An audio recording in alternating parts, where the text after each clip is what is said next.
မေတ္တာမျက်လုံးနဲ့သူများကိုကြည့်ခဲ့လို့ဒီဘဝမှာမျက်လုံးလှ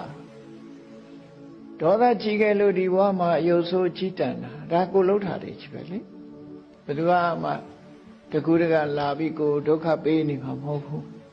သူလည်းသူ့အလုပ်တွေနဲ့အားမလည်းမဟုတ်ပါဘူးတိတောင်တိမှာမဟုတ်ပါဘူးကိုယ်ကထင်နေအဲ့ဒါလို့ကိုလွတ်ရကောင်းမှသိဖို့လိုတယ်ဒါဖះပွင့်လို့ဖះတရားတော့နာရတဲ့အခါမှာကိုပုံဖော်လို့ရတယ်ဆိုအသက်ရှည်အောင်လဲကိုယ့်အကိုပုံဖော်တာပဲအသက်တိုးအောင်လုပ်တာလဲကိုယ့်အကိုယောဂထူပြောအောင်လဲကိုလုပ်ခဲ့တာယောဂကင်းအောင်လဲပဲကိုလုပ်ခဲ့တာကိုယ့်အကိုပုံဖော်ကြတာလူတွေဟာအသိပညာကျွယ်ဝမြင့်မောင်းအောင်လဲကိုယ့်အကိုပုံဖော်တာအသိပညာနှုတ်နေပြီးနလဘိန်းတုံးဖြစ်အောင်လုပ်တာလဲကိုယ့်အကိုအားလုံးဟာ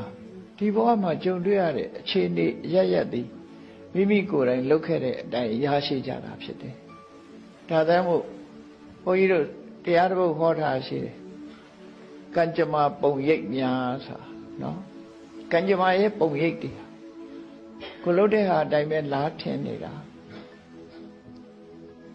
အဲ့ဒီကိုလုပ်တဲ့အတိုင်းလားထင်တယ်ဆိုတာလောကသဘာဝနဲ့လက်တွေ့မတမကြကိုဖြစ်ချင်တာလုပ်တယ်လေလယ်သမားကသူ့